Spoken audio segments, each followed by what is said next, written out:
Perfect. Well, hey guys, so glad you guys had a chance to join us. It's going to be episode 3, How to Buyer Agent. So a couple of pieces about how this is going to work. First, we're going to talk about the more macro side of the major goalposts or checkpoints you're going to have, bringing a client from I don't know who you are, you're a prospect, all the way to an escrow. And then we're going to talk about each piece in a little more detail on how to do it. And then finally, we're going to get into the letters to Zach and Leah. So to start with, my general concept, and I'm going to ask Leah what your thoughts on this are. My general concept of a buyer agent is you have a prospect. They came from an open house. They came from an internet lead. They came from your grandma and Aunt Sally, wherever they came from. The first step is you're going to have a buyer consult. You're then going to go ahead and start sending them properties. You're going to set up showings. And at the end of the showings, you're going to ask for offers. From the offering stage, you're eventually going to win one, and you're going to get into the escrow. Leah, is that kind of on a general concept, how you see being a buyer agent to work? Absolutely. Those are the methodical steps. You know, you want to make that first touch with them, get them on the phone, talk to them, do that consult, like you said, get in front of their face, you know, have that relationship started, and then move them on and transition them into the offer. Exactly.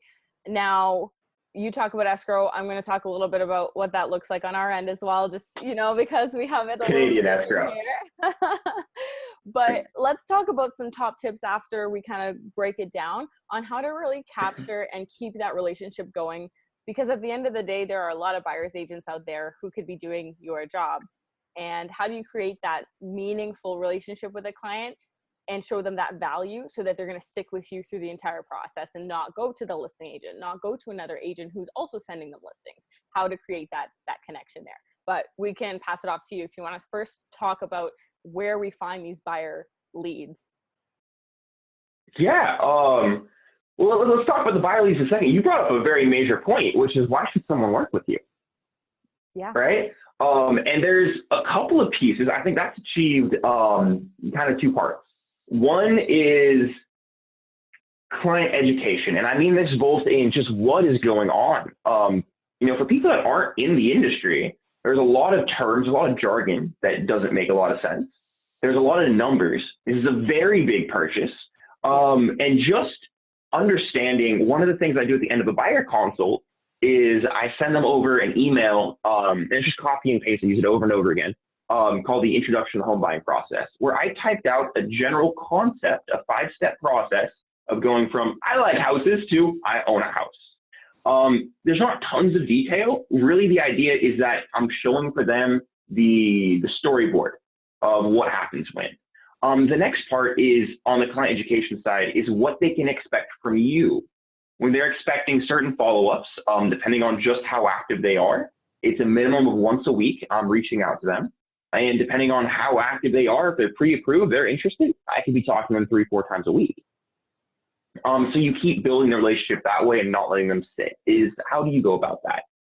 Yeah, exactly. And even you talking about quickly financing, do a lot of agents know that your first steps here with your client is getting them in touch with a mortgage broker or some sort of financial advisor so that they know what their affordability level is.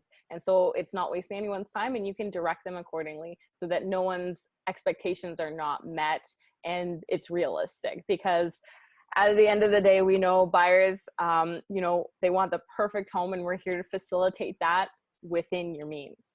Within your means, number one. Yeah. And that can have two meanings, right? Like how much debt you can get and how much debt actually makes sense. So with that, Leah, I'd love to hear, kind of go back from it. You found a prospect. They're interested. You set the appointment for your buyer consultation. What happens? Excellent. So what you want to do is kind of take control of that conversation. Let them know what this conversation is here for, whether it's on the phone or if it's in person. Always try to go for that in-person appointment, because getting face-to-face, they can really get to know you, and you're not just some person on the phone trying to give them or sell them on something. So always try to get them in front of you. How you want to kind of facilitate it is let them know, I want to sit down today with you to go over X, Y, Z, and you're going to have a game plan in place so that you're moving them forward very methodically, and they can take your lead and feel, you know, that you are the right person that they can trust to do the job for them. At the end of that process, and you're going to be wanting to make sure, and we're going to talk about some great questions that you can ask to really dig deep, make sure that everyone's on the same page and they've got realistic expectations. Once you do that, you want to solidify the relationship that you've just created, and you're going to do that with a buyer representation agreement. You'll hear a lot of things in our industry of people not using it up until the last minute, but to really show them that you're committed to working for them, and you can put it like that too, is I'm committed to working with you, and this is how I show the commitment is with this representation agreement to show I am 100% working in your best interest. Is that kind of how you also take this consultation approach? Oh, very, very much so. I tend to lean towards doing them over the phone, just due to a quantity thing, because I can get them faster, especially with an online lead. If I happen to have time, and so do they, I can get them from the initial conversation,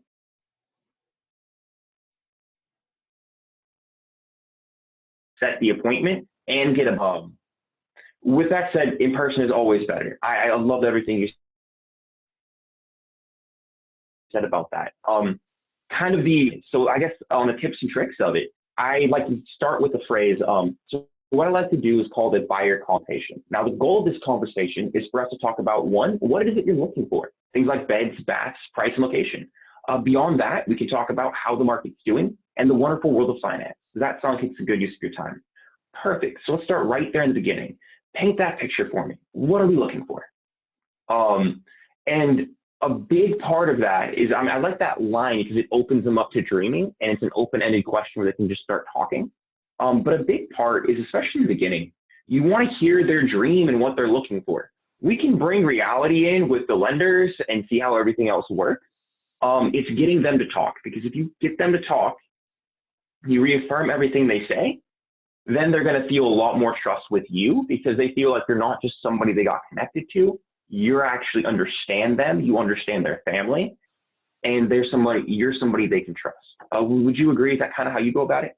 Yes, definitely. And I don't know if you bring this into your conversations, but just, an overall conversation of, is home buying the right option for you right now? Because as much as we want it to be the right option, maybe weighing the pros and cons of renting versus buying is also really beneficial if you're unsure of their financial situation, and maybe they're not opening up as quickly as you need them to. So you can kind of go a little bit pros and cons. I like to do that approach, but like you said, it's just really great to have that first initial conversation, taking the lead, making them feel like they're heard, and they're going to love to get chatted up about their dreams and how long they've been, thinking about this move, and just making them feel super comfortable with relating to them, and maybe talking about your own first experience of purchasing or whatever it is, to kind of like keep that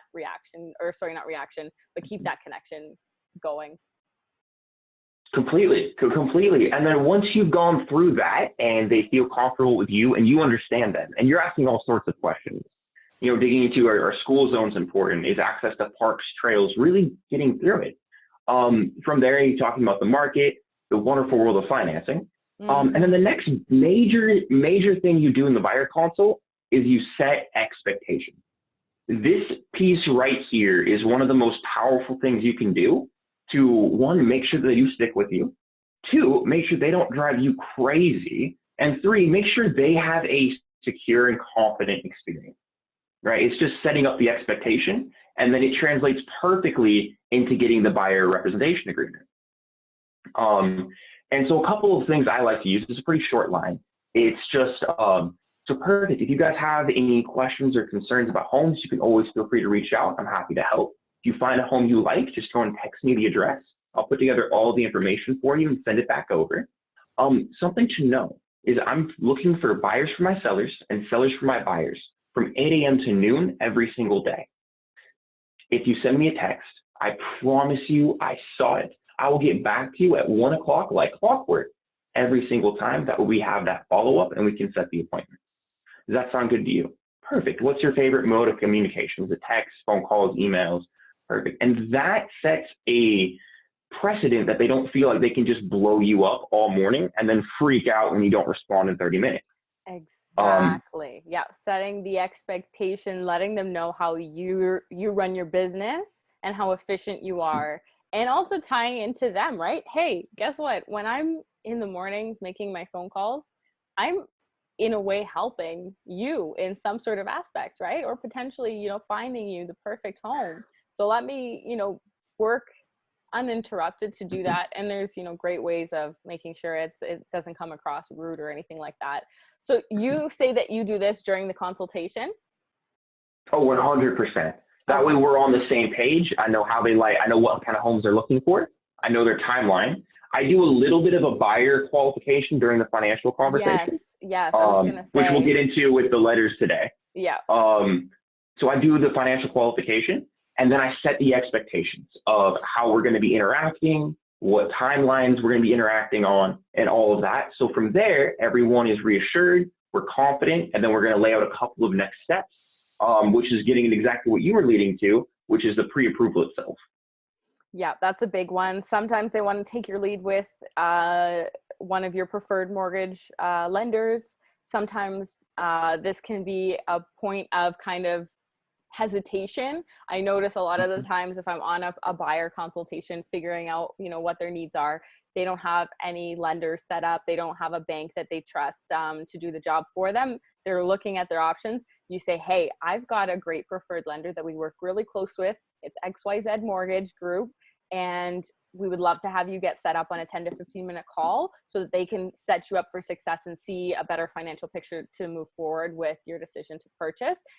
This point is like, it can really, have you gotten a lot of buyers who just, they kind of drop off the map as soon as you try to like set them up with a call with the mortgage lender?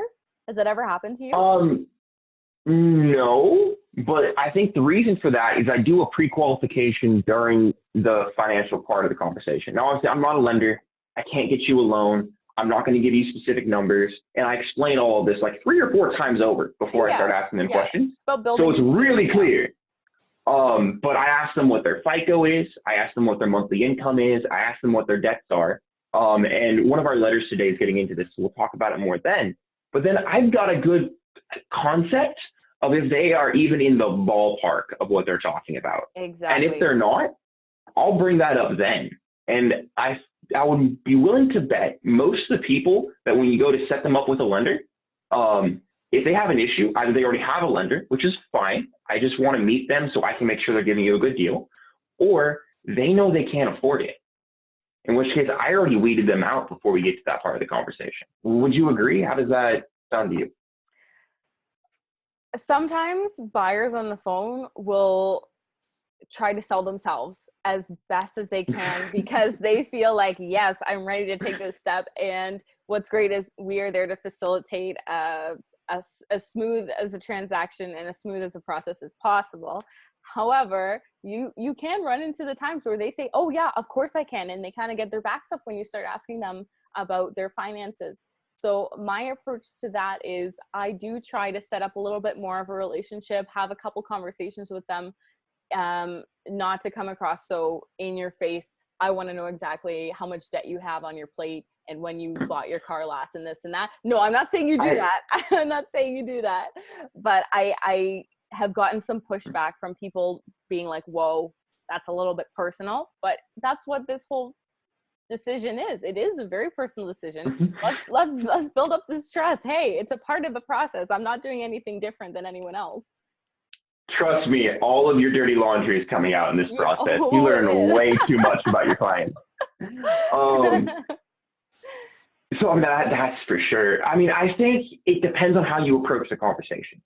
So with the financing side of things, and we'll go ahead and move on from this because we're going to cover it later. Yeah. But it's all about the way you phrase it.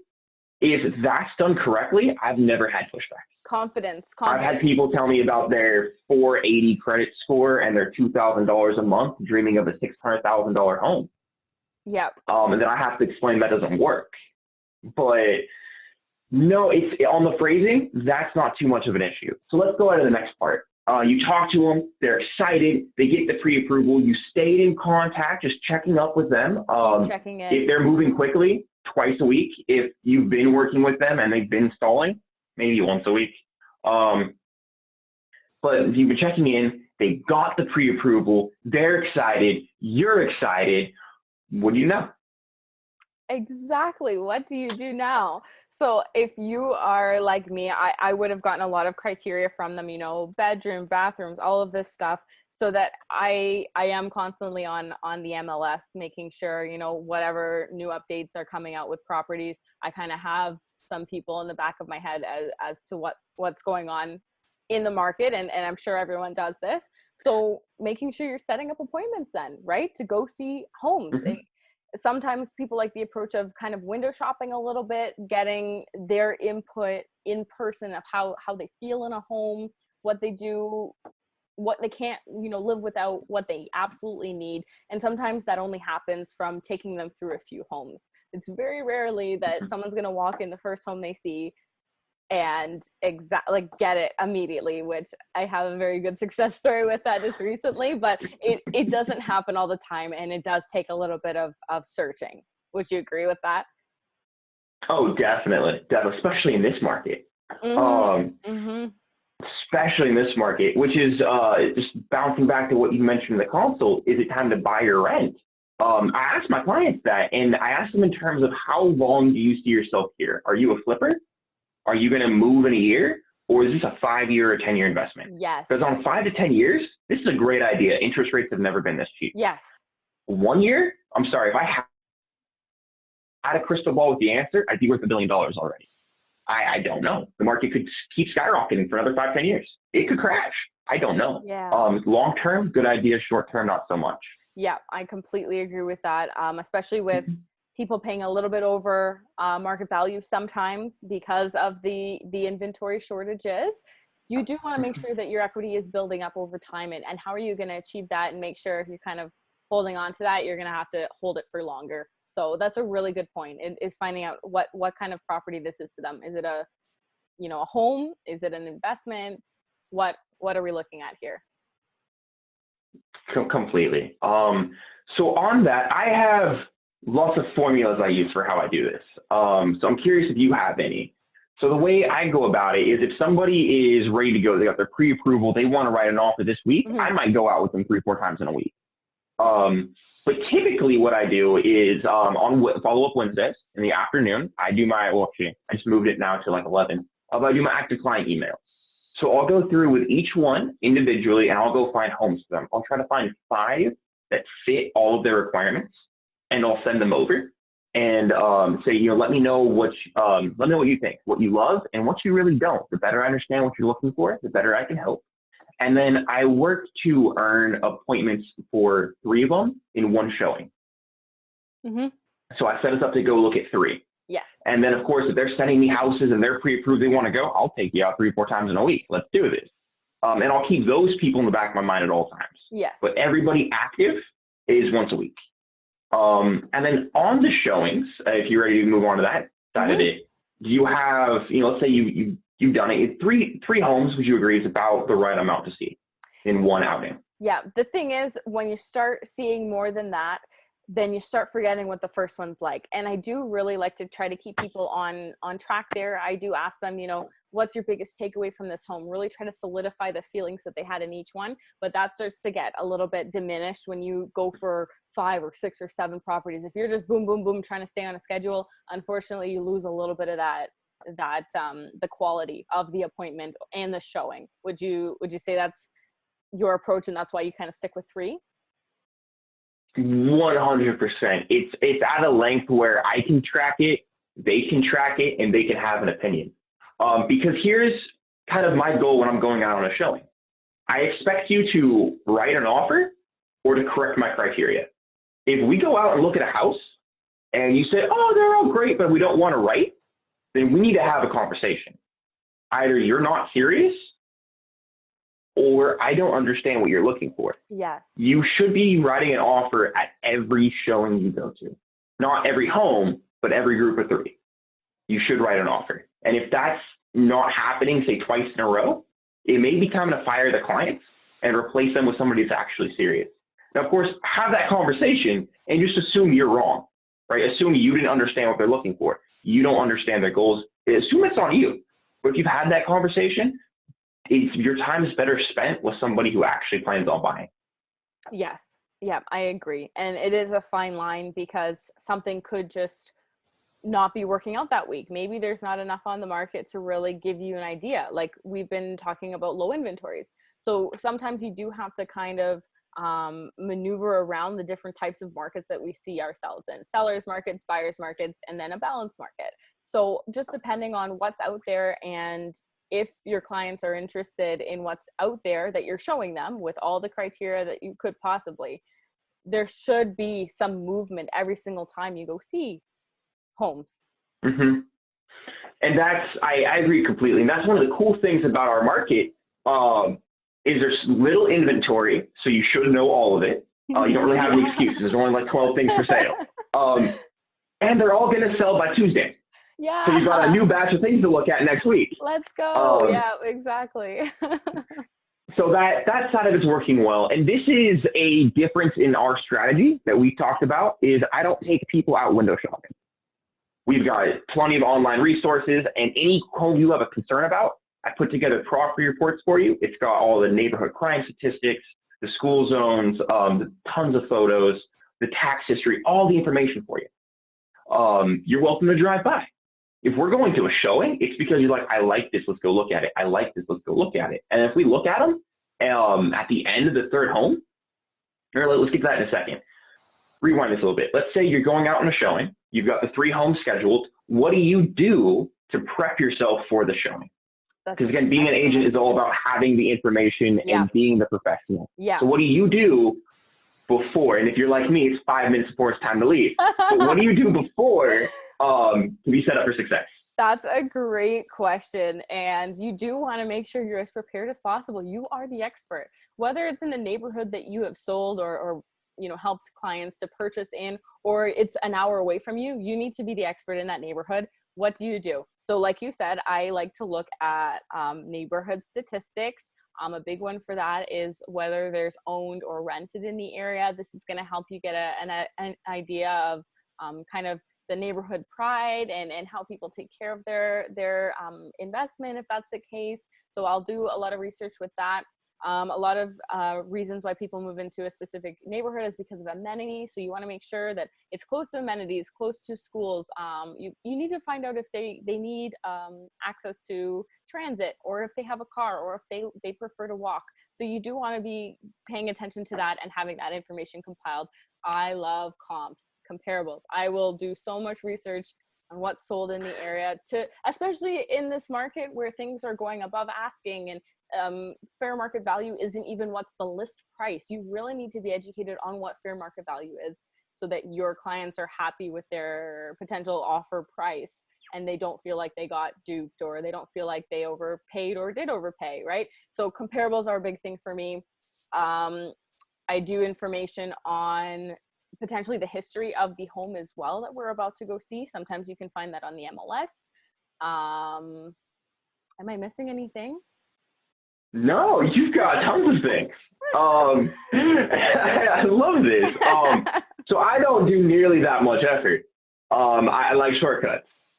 So one of the resources we have in California, I'm imagining it's nationwide, Canadians probably too cold for it, is we have something called RPR, which is Realtor Property Resource. And it is amazing. It's hooked up to the MLS. And if you just type in the address, you search for it, and then you can put together property reports. And by you put together, I mean you click the button, generate report. It generates for you, yeah. Yeah. And it's got all the photos, the tax history, the crime statistics, all of that. And It's got a robot guess of what a home's worth. Yes. Which is better than nothing, but it's not a substitute for an agent. And we talk about listings next week. The robot numbers are not acceptable. But it's a good starting point. So I put that together. And this is what I've been sending them over. Is this resource available to the general public? No, it's available to the general public of realtors. Okay, yes. Okay, so we have something very created by similar. NAR. Okay, so ours is called Geo Warehouse, and it has all the statistic information, even age groups, age range, this and that, demographic, this and that. Absolutely, and it just generates and makes you look like a pretty It pretty looks really darn good. cool agent, right? It does look really Yeah. good. Yeah, yeah. It has comparables even connected to it. Yeah.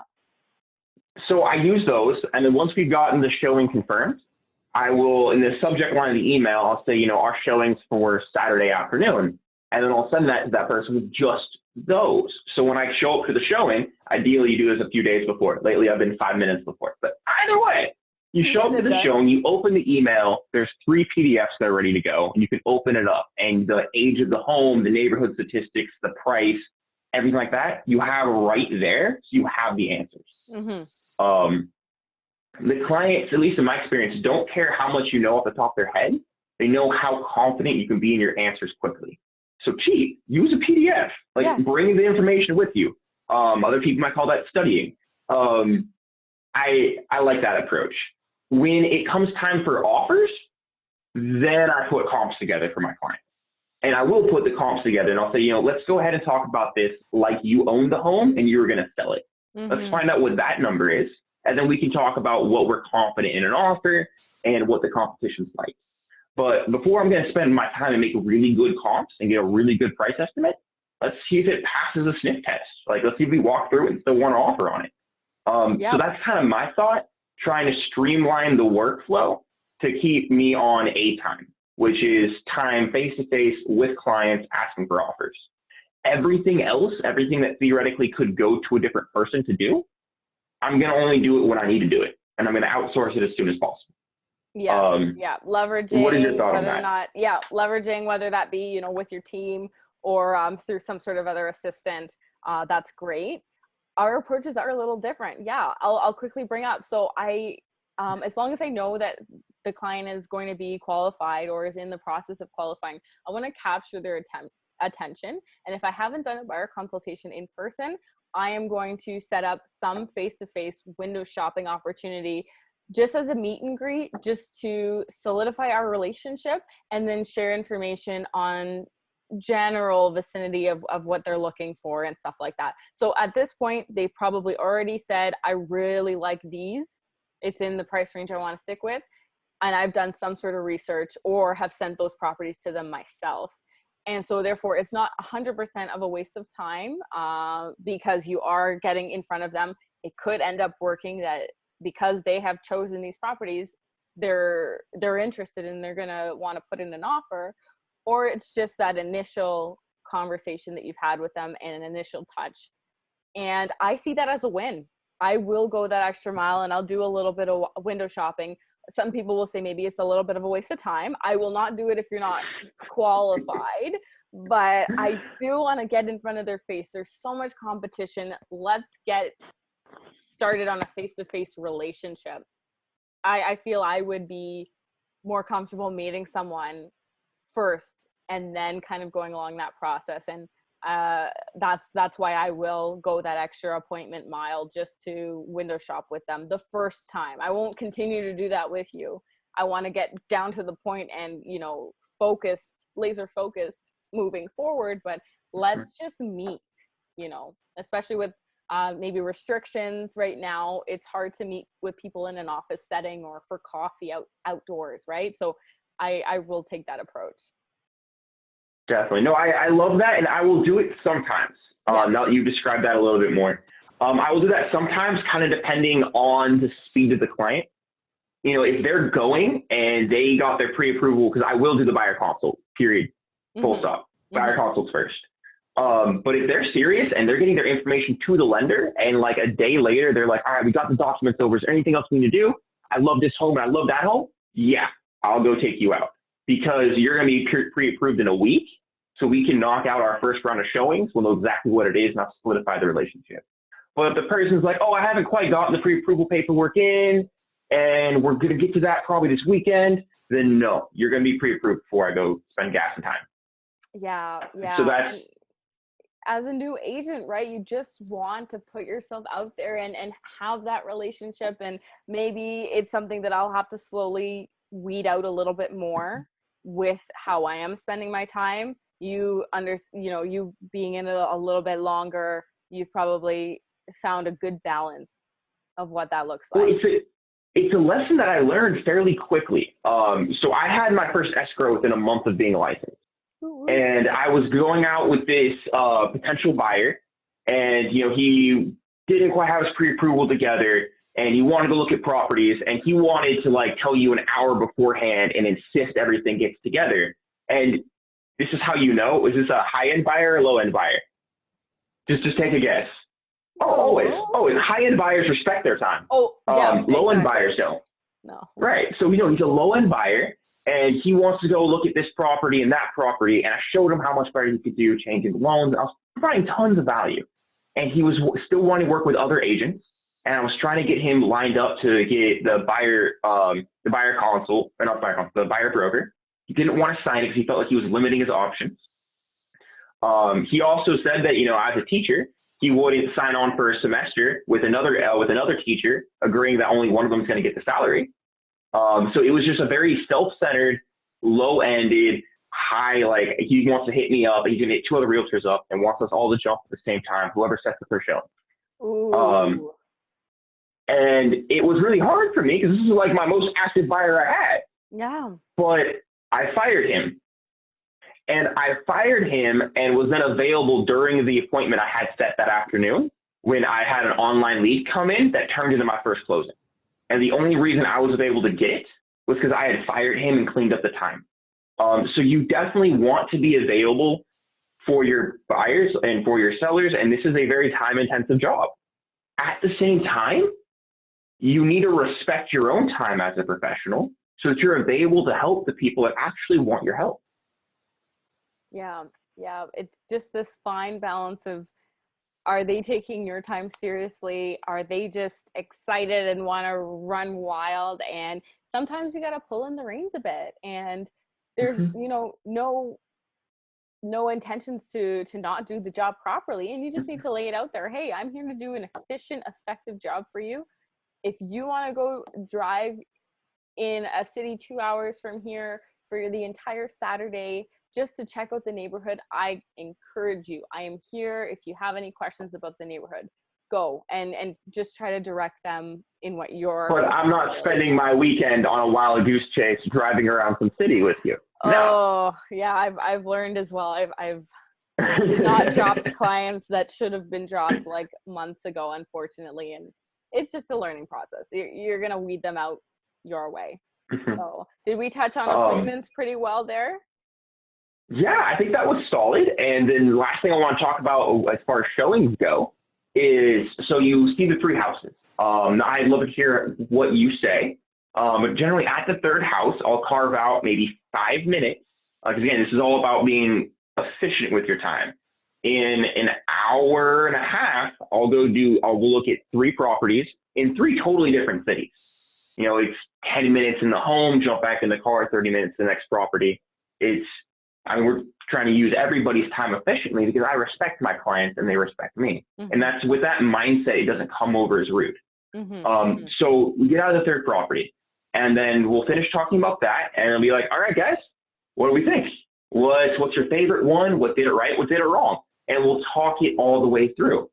And if they are leaning to one or the other, as a professional, you know all the financial things. Right? You know how the process works, and you know how the process works. You know what's going to happen, and so your job then is to ask them the questions to help lead them down the road to either decide, no, these ones aren't for us, or yes, they are. And you're not trying to sell them on a home. You're trying to let them go down their own path of education to determine what they really want. Would you agree with that piece? Yes, that's so great that you brought that up. Sometimes you do need a little bit of help with the visualization or even just the finalizing of your own thoughts. You could have seen the perfect home, but you were in your own head, and there could be like a million different reasons as to why it didn't click to someone, even though it was a perfect situation. And you just need to kind of facilitate that and get them on that track. And it's not like we're trying to force you to purchase something that you're not comfortable with, but let me lead you down all of the options here and what made this home exactly what you said you were looking for, right? Exactly. And at that point, you just ask, so what are we offering on? Yeah. And they'll say, oh, we like this home. And then they'll usually go, we like this one. What would you suggest? And that's where you can come in with having had for all the research that I see is like external. The one thing I really think is a big deal to know is having that conversation with the listing agent, even if they had a calendar showing, have a conversation with the listing agent about, do they have offers? What are they looking for? And what is the best case scenario for the seller? Now, we may or may not give that to them, but I want to know what the biggest win for the seller is, so we can tailor our offer as close to that as we feel comfortable and certain of. Exactly. And it doesn't have to necessarily be purchase price. It could be closing date. Maybe that's really important to them because they just purchased a home and they need to get the heck out of there. So have that conversation with the listing agent. You know, everyone's in this industry together. Everyone wants to get a deal done. Some people are intimidated by having to talk to them. They've got information that you're looking to get. And at the end of the day, everyone's looking to get a deal done. So why not just have that open conversation? And that's where the negotiations come in afterwards. But definitely. And these conversations can be quick. yeah. You'd be amazed how much you can learn on a 3-minute phone call. Yes. It's polite, it's professional, and 3 minutes later, you are really armed to make the deal happen. Because just as you're saying, the listing agent wants a good offer just as much as you want to give one. Mm-hmm. So with that, at the end of that showing, if they say, oh, we like this one, I say, perfect. Where are you guys thinking about the offer to go? We can talk about that and then break down the conversation of terms and numbers. And if I'm confident in what we're looking at, I'm confident in my conversation, and I'm confident in my product knowledge really being spun up on exactly how this market is, then we'll just get them to agree verbally to what the offer is.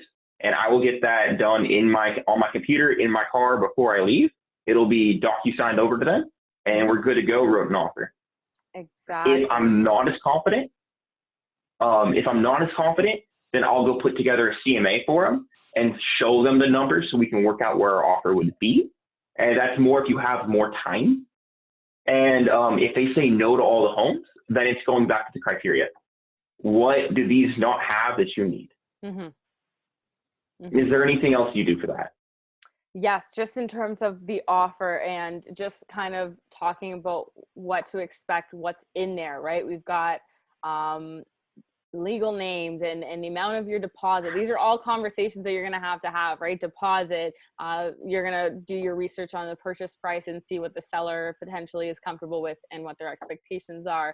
Any additional conditions that you're willing or wanting to put into that offer to make you feel confident about the purchase. Closing date. If you did need to get a request of a survey or a status certificate or any other additional documentation that wasn't included in the listing, and then offer expiry date, that's an irrevocable period is what we call it. Just making sure that you feel confident talking to your buyer about all of that as well, and walking them through that paperwork once they do commit to a reasonable purchase price and you think it's going to get the job done. Yep. And if you're listening to all this legal jargon that Leah's talking about and you're feeling a little stressed out, I kind of want to refer you back to Ricky from Trailer Park Boys and just go, it's no big deal. You do have to know it. With that said, they're going to refer back to you for all of these questions. So on things like the earnest money, depends on your area, but there's going to be a normal number. It's not required, but it's normal. In my area, it's 3.5% is normal for an earnest money. You can offer one, you can offer, you can offer one, you can offer 200%. It's whatever you guys sign, but 3.5 is normal. Okay. So in that case, when you bring it up, it's, so we're gonna have to talk about the offer. So we talk about the purchase price.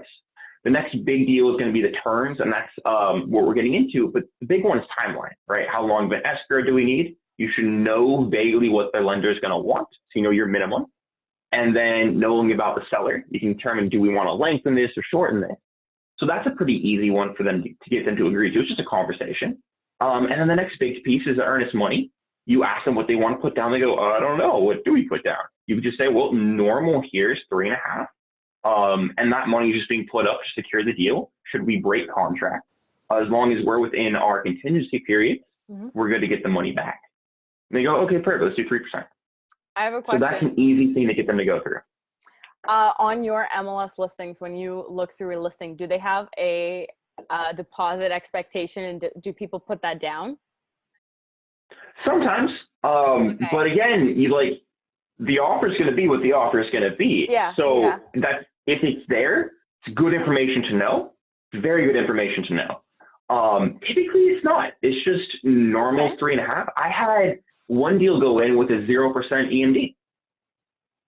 Do you want to break that down for anyone who's not familiar with the lingo that you're using in America over there? Yeah. In America. Well, so and the way the Americans do it is we've got your earnest money deposit. That is a portion of your down payment, and that's securing the deal. Mm-hmm. It's saying that if the buyer breaks contract, the seller has a right to some of the money, depending on damages, because they forced them off the market. As long as you are following the contract, there's no risk to you. Then once the contract, everything's been checked off, the rest of the down payment is going to be due, right? Mm-hmm. That's your first deposit. They call it earnest money deposit, and then you have your first deposit. And that's the rest of the down payment. And then when that's in, the loan can fund. So the loan money comes in, and then the contract can be consummated, and everything can close out. Everyone gets the checks. So on the earnest money, it varies. It's not required. All you need for a contract is a buyer and a seller to sign. Anything in the middle is up for negotiation. Now, there are normal things. Some people get surprised when you do a non-normal thing. But anything everyone signs is good to go. Yeah. Yeah. So the earnest money is just to protect them. And again, 3.5 is normal. I had a VA loan, so that's a veteran loan, with a 0% down. And I was like, well, if they're not putting any money down, I don't see why they put any money down as a deposit. 0. Had a good conversation with a listing agent. Good to go. Wow, that's so interesting. Well, at the end of the day, that deposit, whether or not you put it down, it's not going into the seller's pocket. It's going to the listing brokerage to hold in a potentially interest-bearing account. So it's just a promissory, unless there's any legal ramifications for it to fall through. But at the end of the day, it is, like you said, a part of your down payment that you're going to be giving back to your lender at the end of the day. But it is very customary to put what the deposit requirement is. And a strategy that I share with my buyers, or you'll hear often in our market, is if you bring a deposit higher than what's asked, and if you bring it with the offer, it tends to sit a little bit better with the seller, and the listing agent potentially will see that more favorably because it's right there in their hands, especially if it's a firm deal. You don't have to wait that 24-hour period to receive the check, because still it could fall through without receiving that deposit. Mm-hmm.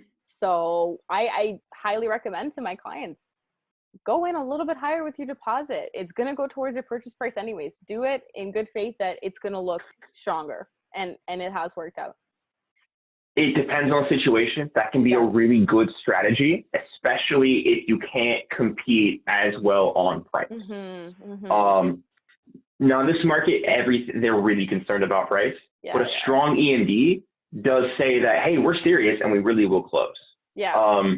And then when we're talking about what happens post signing the contract, kind of two versions of this. The American version is a title company performing an escrow service, and they hold all the contract, all the money, all the thingies. The Canadians do the same thing, except for it's through a lawyer with the listing agent. So a little different, same concept. It's just making sure the contract's good to go. The buyer will perform the title search. The buyer's real estate lawyer performs the title search on a specific date prior to, they call it date of closing, date of possession, or just the closing date, pretty much, date of completion. So it's typically, I think, a week and a half to 2 weeks prior to completion date, which is your closing date. That's how we do it here. But anyways, that's a side note in case anyone wants a little education on that. Yeah, so it's the same concept, different names, but that's the Canadian version of it. So that's kind of how to be a buyer's agent. It's fun, and don't forget that.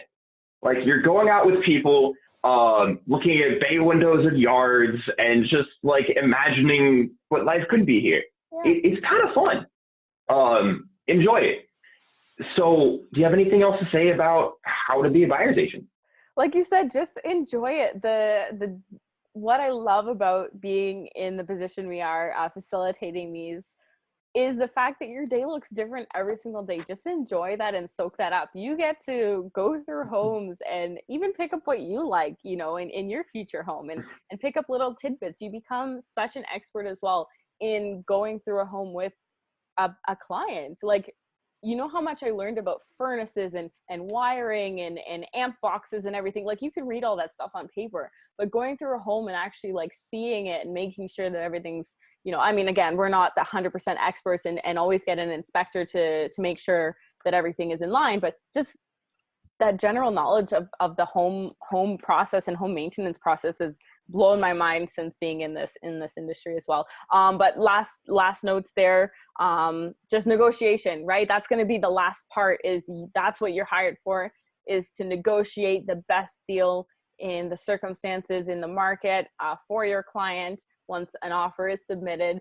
And we just wish you all the best and good luck, because it is it's a lot of work with how the inventory and market's been lately. So we're all in it together. We're all having to deal with multiple offer situations still, and it can get a little tiresome and frustrating. And you've got to be a counselor at the end of it all if you haven't secured that property for your client, and it could be out of your hands. It's not necessarily your fault. It's just there was a better offer there, and you just keep trucking along, keep that positivity up, and encourage them not to get buyer's fatigue or to just say, we're just going to wait until next year, because like that's the last thing you want. Yeah, no, that's it. It really is fun. The last thing I wanted to cover on that is contingencies. So again, anything everybody signs is good to go. That's a contract. With that said, there's three, at least here, there's three major contingencies that are usually there, which is going to be your buyer contingency, your appraisal contingency, and your loan contingency. So jargon aside, the buyer contingency is basically, you can almost think of it as a weenie clause. It's my ability to go, yeah, never mind, peace. So that's a buyer contingency. Now you have to be careful about your phrasing, because you can't phrase it like that legally, but you can think about it however you like. Basically what you're saying, the legal thing is it has to be from new information. However, no reason is acceptable. So just don't ever write a reason and you're good to go. Now that varies in length. California writes the contract at a generic 17 days, and you can move that around. You can make it 0. You could make it to the end of the contract. No one's going to take it, because to the seller, that's a risk. For those days, you could just cancel, and their agent's going to advise them of that. I have I like the strategy of running them right about at 14, because it just sounds so much smaller than 17, but it's not. Really? Okay. I like writing them at 14. And what do you do during the buyer contingency? Is it just for Zach to do creative things? No. In fact, it's really not designed for Zach at all. What it is for you to get those inspectors to come out. Because as much as it's good for you to notice things, legally, if I see mold, I have to describe it as this three-dimensional discoloration. Recommend getting proper inspection. I can't say mold, because I'm not licensed to say mold. I didn't test it for mold. And in California, we're all about lawsuits. So this is why you bring in inspectors. So the inspection is going to happen during the buyer contingency, and your appraiser is going to come out during that time. You can waive buyer contingencies.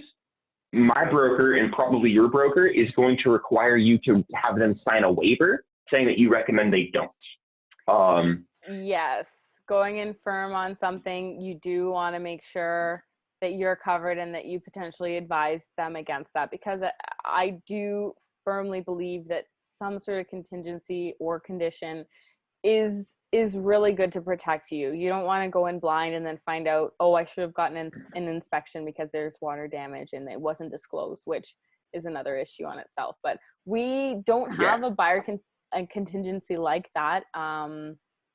At least not that's been used a lot in this market, because of people advising their clients against conditions. But the financing and the inspection are the two that we generally recommend, and it's anywhere from 3 to 7 days. Yep.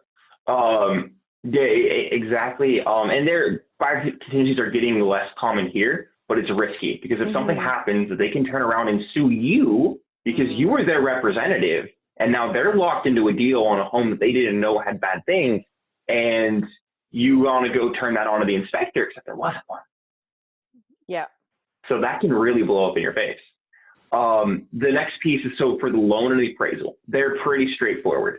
The lender just wants to just verify all the information they got on the pre-approval, and they want to check the appraisal comes in, and they're going to come back with a yay or a nay. And then you've got the appraisal contingency. The appraiser just comes in and tells you if the home's worth it. In this market, this is where knowing the market's important. Sometimes the number to win the house is not the number to win the appraisal. The appraisal is lower. And so just know these things. And if that's the case, make sure your buyers know they'll have to come up with a difference. And that said, those are the 3 major contingencies. Once they're all checked off through the escrow period, I recommend TCs. I use one always. And the TC is a transaction coordinator, just handles all the paperwork, the signatures, the 3,000 pages of disclosures. They handle all of that. You read all of it when you sign it, and you're good to go. Did you have anything else to add to that? That's great. Yes. If you're an independent agent here in Canada, you will be doing all of the paperwork, all the broker loading, all of the paperwork duties that you could potentially leverage off to an assistant. I work on a team where I do have a fantastic assistant that really helps with the paperwork that way. However, I am still responsible for getting all the signatures, going through all of the paperwork with the client, and answering any of their questions to make sure everyone's on the same page. So a little bit different. And our disclosures are like a third of yours in California because probably. Yeah, it'd be funny to compare paperwork one day and see what you have in the deal. I can't even imagine what you guys have to go through there. There's just so many loopholes and this and that, and I wouldn't say it's more straightforward here, but it's a little bit more straightforward. Yeah, no, it's a lot. But then, like, if you remember back at the beginning of this episode, can you still hear me? Yep, I can. Perfect. My earbuds made a sound. So you remember at the beginning, we talked about the overview, which is your job as a buyer's agent is to meet people, have a buyer consult, schedule showings, and ask for offers and negotiate, right? That's the job. So when you're hearing about this paperwork and you're like, well, I'm getting started, I'm going to do it, I'm responsible for it. Well, you are responsible for it, just like the CEO of McDonald's is responsible for selling burgers, but he's not in the kitchen flipping the burger. I highly recommend getting a TC or getting the assistant. They're really cheap. Like, it's $350 a deal is what I'm paying. They're cheap. And they take all of the work that yes, you're responsible for. But how much time does it take to go and check work as opposed to actually doing it yourself? This is the same time you could spend on lead gen, doing buyer consults, setting appointments. Don't get distracted from your job. Your job is to find people and be the educator that helps them feel confident and ready to buy the home or sell the home. Anything else is not working. It's distracting yourself from work. Zach, the efficient agent, if I've ever heard of one. Oh my goodness. Yeah, he's got it down to a science. I add a little bit more fluff in my flair, but fantastic. No, I love it. I strive towards more efficiency in my business. So good for you. I'm just dreaming of a day off at some point. One day. One day. Well, I'll have With that. Are you ready for the letters? Yeah, let's quickly go through the letters here. A couple topics here. Dear Zach and Leah, when on the phone with a potential buyer client, I'm having a hard time with finding out how much they could potentially qualify for. I think it would definitely be beneficial to know this, as I want to make sure that they can actually afford what they're looking for. How do I set these kinds of conversations up? Definitely. So the first big thing I would say is we are not lenders. It's really important, like substantially, massively in California, lawsuitly important to understand we're not lenders, and it's important for the client to understand we are not lenders. With that said, the conversation itself is really easy. Generally, I pivot, so we go from the what do you like? How's the market doing? Perfect. That brings us into the wonderful world of finance. Mm-hmm. So if it's all right with you, I'm not a lender. I can't get you a loan. And even if I was, I couldn't do it over the phone. What I can do is ask you a couple of financial questions to understand your situation and give you a ballpark estimate of what I think you would be qualified for and roughly what it would cost. Now, we still have to go to a lender. This is just to get a general guesstimate of where we would be. Does that sound good to you? They go, yes, it is. Perfect. So what's your FICO score? Or the FICO scores of everybody to be on the loan. And again, these are just general questions. We're not getting a loan. A rough number's fine. And they answer every time. There's no issue with it. I don't act like it's weird. They don't act like it's weird. General knowledge of what you need. Under 680, maybe they could get a loan. I don't know of a lender that'll touch them. 680 to 700, I have lenders. It's expensive. 700 to 750, yeah, you can get a loan. 750 and above, we can get all kinds of creative financing and the best stuff. That's about all you need to know, because again, you're not a lender. Just the general concept of, yeah, you're lendable or no, you're not. That's really all we're looking for. Definitely. The way they do it. Oh, sorry. I was just going to say some additional questions to kind of throw in there for them to start filling in those blanks for you if you're feeling a little not confident yet in what they're looking for. Just make sure, are you planning to finance, or are you, using cash? Are you already working with a lender? A great thing that kind of, like Zach said, segues into that is, are you already pre-approved, or would you like me to go ahead and get that started for you? That way it seems like that's just the natural next step is, let me go ahead and get that started for you. I'm not the professional. I'm going to set you up on that. And so I like to kind of leeway into that to help them understand what the next steps are. Because sometimes people are like, if I find the house first, then I'll worry about that. It's like, oh, guess what? Average days on market are five days. Are you okay with that timeline? And it takes a week to get pre-approved. Yeah, it does. Yeah. So getting all those questions out there. You did a good job. The only thing I do differently is I transition to the lender after, because I want to see, am I referring you over to Credit Karma and you've got 6 months of credit repair to do? Or am I referring you to this lender or that lender? I have different lenders that do different things. So that's why I kind of go through these questions just as part of the buyer consultation. Yeah, some people don't know their credit scores right off the bat, so that's next step as well, and understanding their debt service ratio and stuff. But again, that's a mortgage. Yeah, because like I had a client I picked up, I think in September. We are closing next week, and the reason it took so long is it was credit repair. They, between some help that I had and a lot of resources they will provide, we got them to go up like 150 points collectively. Wow. To get them ready for the loans. That's great. Yeah, it was a process. It does. It is a process. Yeah, sometimes. So I'm not going to leave them feeling. I'm not going to leave them feeling crushed by a lender that says they're not lendable. I'm going to leave them feeling empowered that they have the next step to home ownership, which is getting their credit score up. So that's that piece of it. The next major question is, what's their legal monthly income? And if they start coming up with weird numbers, or, well, we don't necessarily claim all of this, I have lenders that'll work with that. I don't recommend getting any farther into that conversation. Now, if they're saying, well, we do about 15 grand, but I claimed 20,000 on my taxes last year, yeah, I'll send them over my creative finance because we can get them a good loan.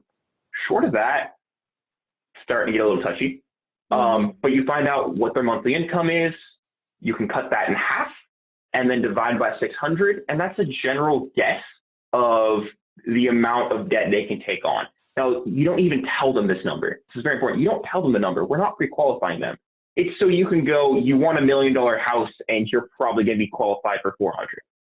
Let's go talk for about your own general knowledge. Yes. So that you can kind of prepare yourself for that next conversation. You don't want to crush their dreams right away, but you want to get a general picture for yourself.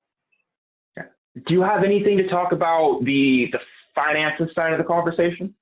Finance side, no. Just the last minute question here that I like to throw in there is, like, if they are also looking to sell their property, are they using the proceeds from their property sale to go towards this purchase? If they're not renting, yes, they are going to be needing to sell their home to move forward with that.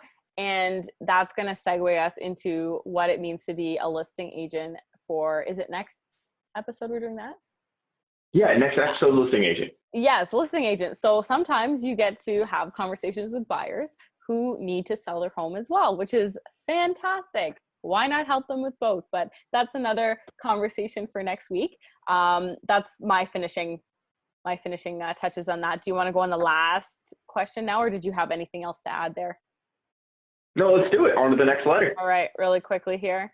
Dear Zach and Leah, what is your best advice for hosting or assisting with an open house?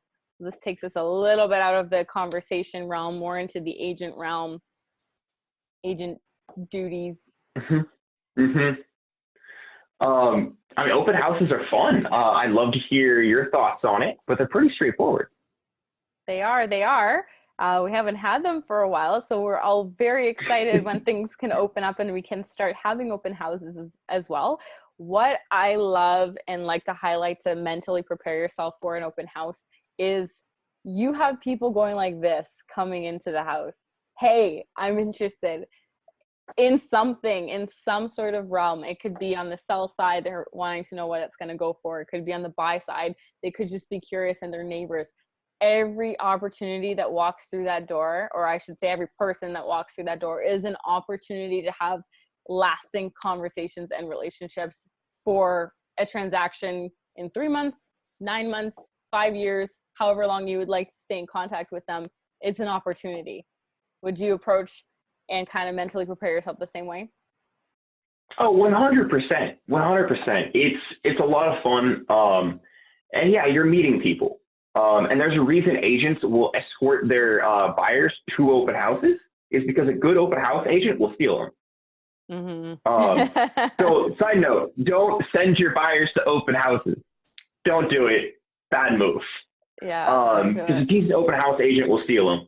As far as how to do it, know the general numbers, and this is where our studying is a little different. I'm going to know the square footage, the lot size, the price point. If we've had a reduction, if we had a price reduction, I'm going to know, and that's about all the information I'm really going to walk in with. I'm also going to know the market itself. My entire strategy is based on really, really knowing my products, which is the local houses that are for sale. Yes. If you have that and the little stacks, walk in. First big thing is get all the lights on, all the fans on. Not the loud fans, the quiet fans. But turn the quiet fans on, turn the lights on. If it's cold and the heat works, turn the heat on. If it's hot and the AC works, turn the AC on. Some people like bake cookies and do vanilla smells. Doesn't make that much of a difference. You're more than welcome to, as long as you give me a cookie. But that's kind of that. And then the next piece is you want to set yourself up in a position where you can actually interact with the client. Now, right now with COVID, you have to get them to sign, at least in California, you have to get them to sign COVID papers. But let's go ahead and build a strategy that works whether it's COVID or not. Yes. So the way that piece works is I want to greet them as they come in the front door. You'll see sometimes agents will hide in the back kitchen. No. Be up at the front door, big smile back when masks weren't required, and eventually they won't be again. But big smile, happy, open body language. Hey guys, so glad you got a chance to come in. This is a 3-bed, 2-bath, 2,100 square foot home. We're on just over a half acre. We're sitting on the market here at $1.8 million. Come on in. Our first step is going to be booties, and then we're going to be signing the COVID paper. So they get signed in. And you're perfect. Well, hey, enjoy looking around. We go into the master. Make sure you check out that closet. It's got like a Russian nesting doll effect. It's really interesting. Let me know what you think. I'll talk to you at the end. So I've got a joke. I've got something in the bowels of the house for them to go look at. And I've tentatively set an appointment for 10 minutes from now. So I can go back to meeting people walking in. Yes. When they come back up, I'll have a sign-in sheet. Now you can cheat right now and use COVID papers, but I wouldn't recommend that because you're leaning on a crutch. A sign-in sheet or just a piece of paper. And I'll go up and say, hey, what'd you think? What'd you love? What'd you hate? And they'll start naming things. In front of them with pen and paper, write down what they said. Big, big letters. It can be as sloppy as you want. The idea is I'm making a big physical showing of what they say matters. And then I repeat it back to them.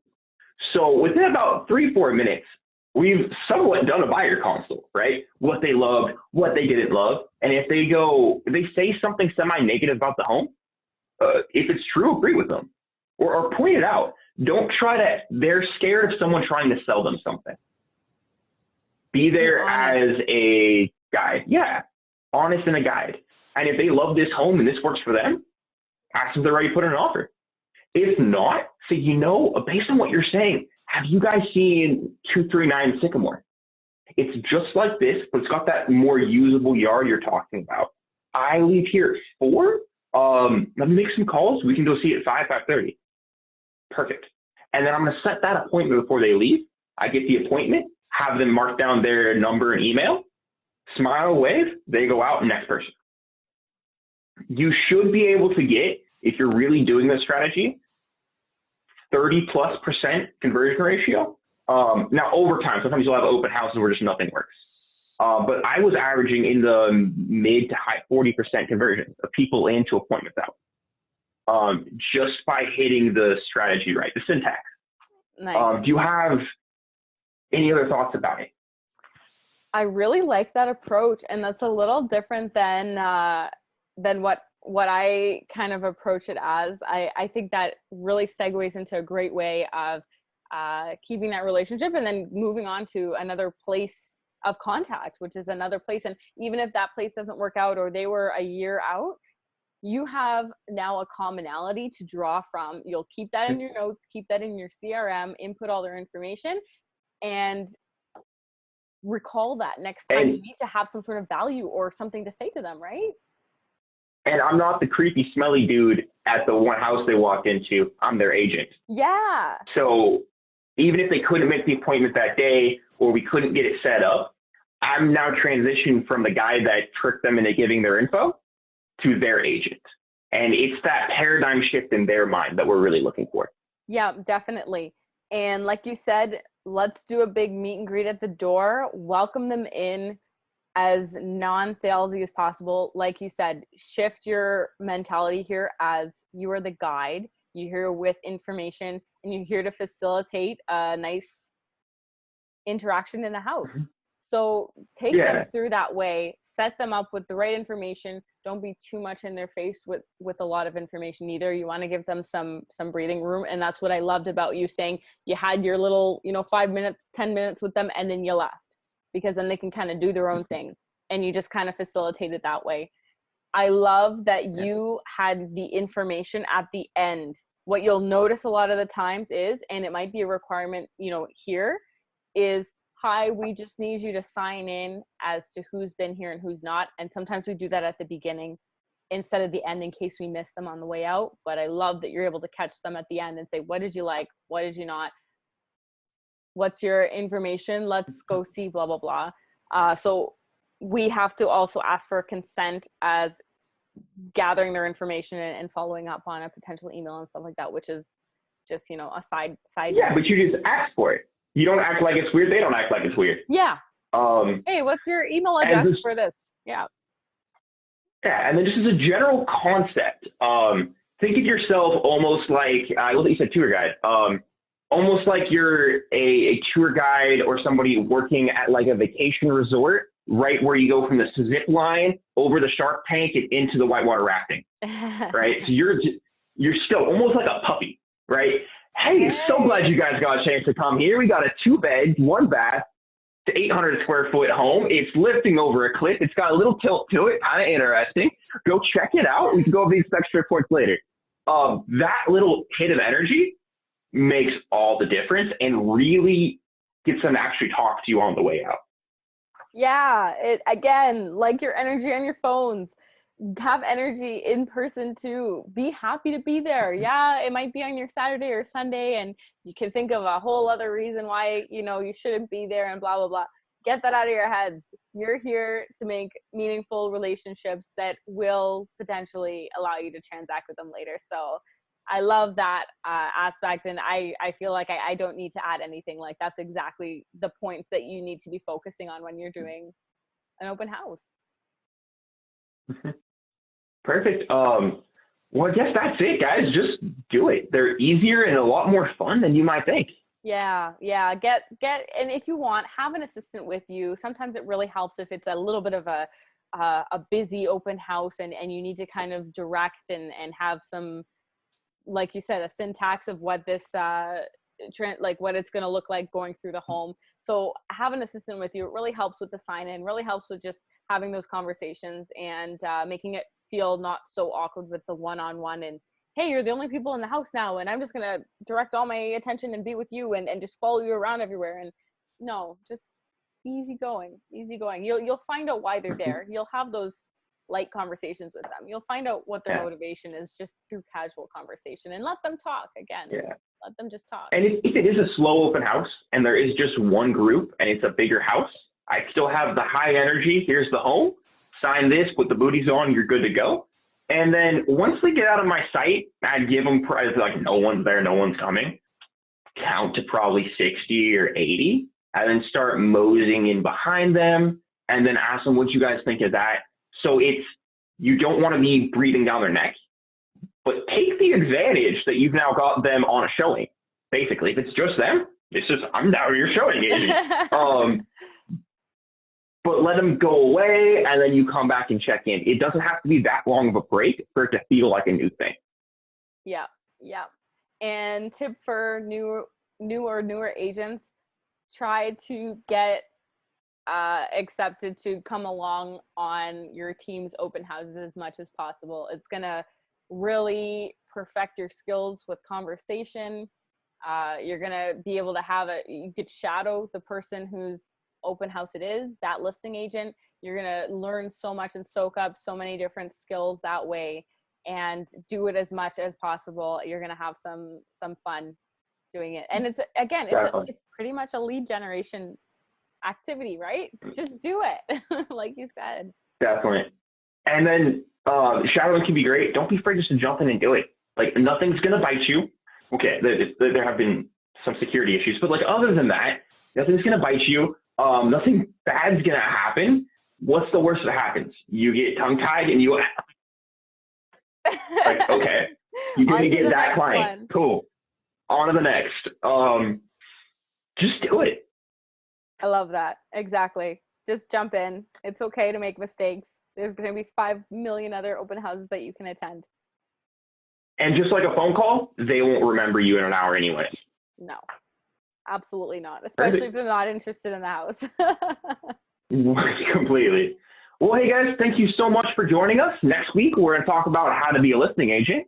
I hope this was helpful. And as you guys are doing your cold calls, interacting with clients, if you have any questions, please, you can text us, email us, leave it in the comments up above or down below, depending on what platform we're on, and let us know what you thought and if you have any things you're working on.